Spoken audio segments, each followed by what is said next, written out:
What's going on, ladies and gents? Your boy David Gamma, repping Saiga City Gamers, and I am here with the one and only Gootecks. What's going on, brother? What's up, man? I'm doing all right. How you doing? I'm doing pretty well, man. I'm glad that you were able to sit down and chop it up with us. I know you're a super busy guy, and you still make time to enter these tournaments. So tell us about your experience in fighting around. How did it go for you?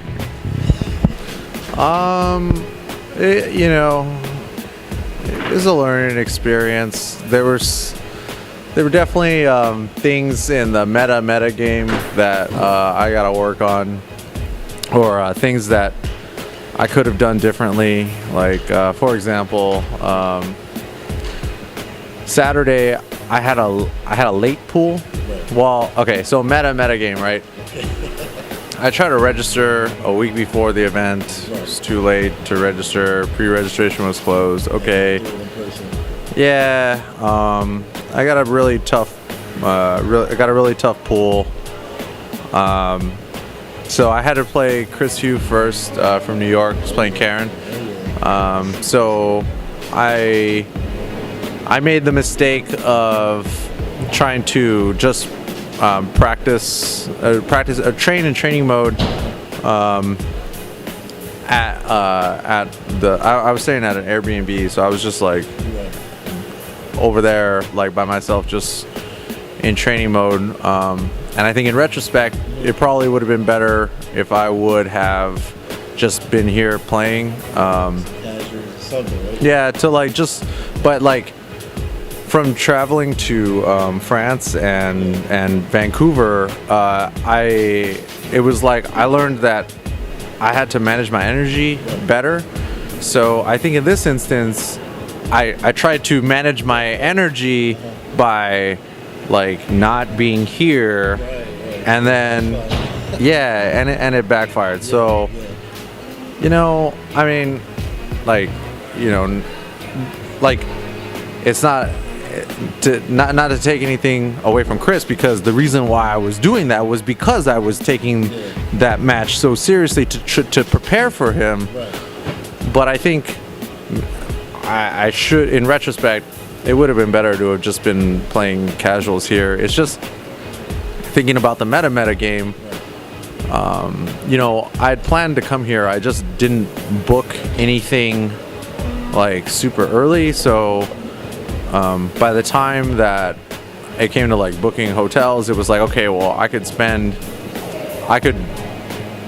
it was gonna be over $1,000 for 4 nights here at the hotel, or for the price of one night here, I could stay 4 nights at an Airbnb.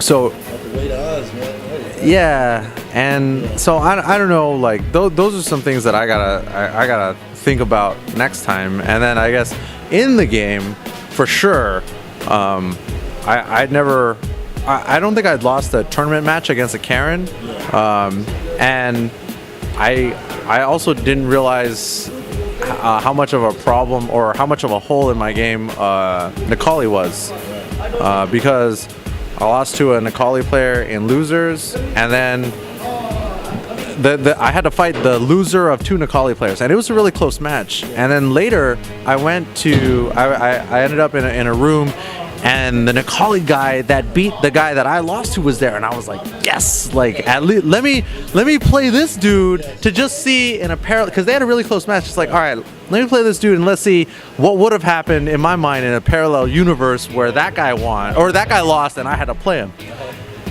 And I lost to that guy. So yeah, and then I played. I ran into Alucard. Yeah, I ran into Alucard, and and I played him with Ryu. And he beat me. I lost to him too.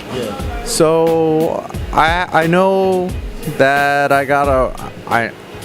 know that I have like some work to do with Nikali. So, I mean, it was a good learning experience. I tell you, I really did learn a lot. I learned a lot of like small things with Mika. So, I mean, it's a good learning experience. But yeah, I mean, I'm pretty salty and wish I would have done things differently. So now I'm going straight to NorCal tomorrow, and I'll be there all week for NCR. Cool, man. Well, thank you for elaborating, man. I think you said quite a lot of different things that stuck out to me. And of course, most of us know you from cross counter. So you're still in the tournament scene. You're still passionate. You still get salty. You still get upset. You don't take it as just, whatever, I just lost. And I think that's a good quality to actually want to win. So with all the things you're doing, right? You're doing cross counter. You're more like behind the scenes. You're actually, it feels like I'm interviewing the interviewer, basically. So how do you still have that passion, that love to want to win and play this game? Where does it come from? I guess it stems from that, like, Street Fighter 4 got super stale over the past several years. But, like, Street Fighter 5 is, like, really, it's really fun. It feels fresh. Nothing feels... in Street Fighter 4, you lose sometimes, and you feel like it's just the game, But in Street Fighter 5, you lose, and you're just like, oh, well, like, it's like a whole new set of stuff to learn. Plus, like, the Capcom Pro Tour, it's great because there's so many different events. So, there's, to me, it's exciting to travel, to see the world, because there's so many places. I've been to a lot of places, but there's so many stops on the Pro Tour that I've just never been. So the travel is definitely like it's a big.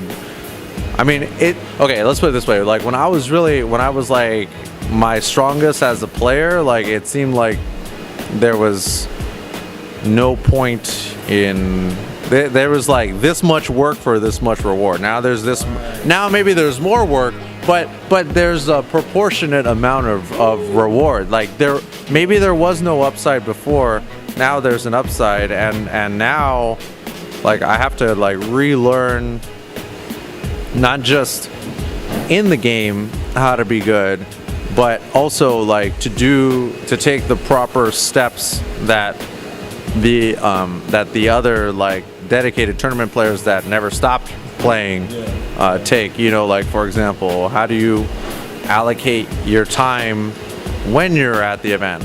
Or let's say after you lose, like, well, what is the best use of time now that you're out? And how do you like, it sounds stupid, but like endless variables, basically.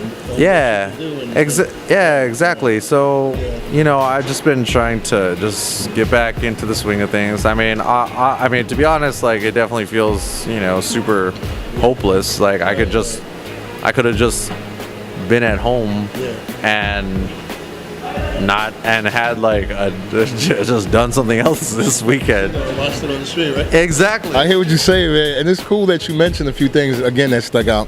You said something in that I think exists in almost every industry that exists, such as you mentioned that back then, right? You do so much work for little reward. Now you may have to still work, but the reward is humongous. And for someone like myself, I come from like the music industry, and I come from a lot of different places where that statement holds true. Where the OGs, good grief, like they would literally have to cut tape and do all these crazy things in the studio just to hope to see a nice 3-figure check. And now it's like auto-tune million. So I kind of could see how that transcends. But I want to ask you, since you are behind the scenes and you're really an advocate for the fighting game community, when Street Fighter 4 hit the scene, oh my God, it like brought life back to the scene. OGs came back, people who were on the fence are now on the fence, and now on the other side, and then a lot of newcomers.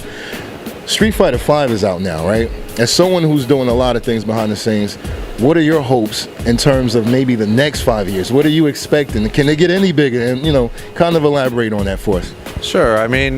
I think this weekend and the Pro Tour this year, I guess, are pretty good indicators of like where things are going. When you look at fighting games, one-on-one fighting games, like Marvel's like kind of a different story, but Street Fighter in particular has this quality about it where myself and I think a lot of other people would agree that even if you don't play the game or maybe if you've never played the game, or if you've only played like a little bit, it's kind of easy to tell what's going on. Like, this guy's winning, this guy's losing, oh, the round is over, now they're gonna play again, you know? Yeah, exactly. And when you watch other esports titles like StarCraft or MOBAs, you know, League and Dota, like, if you don't play those games, Who's winning? Like, what is this? exactly, it's very They really play, right. Exactly, like it's kind of hard, I think, from a spectator's point of view to see what's going on. Yeah. But like, when you look at all like real life, you know, fighting sports or disciplines or whatever, boxing, pro wrestling, MMA, like, fighting is like a sort of like a universal thing that's you know, worldwide. And there's so many people that watch those sports that have never fought, you know, on an amateur, they've never trained to fight from an amateur or professional level. Exactly. So to me, like, as Street Fighter and fighting games grow, I can definitely see a future where, and I think this year's EVO is a pretty good indicator of it, right? Because the finals are at the Mandalay Bay arena or stadium or whatever, and that's where they have, you know, the UFC fights.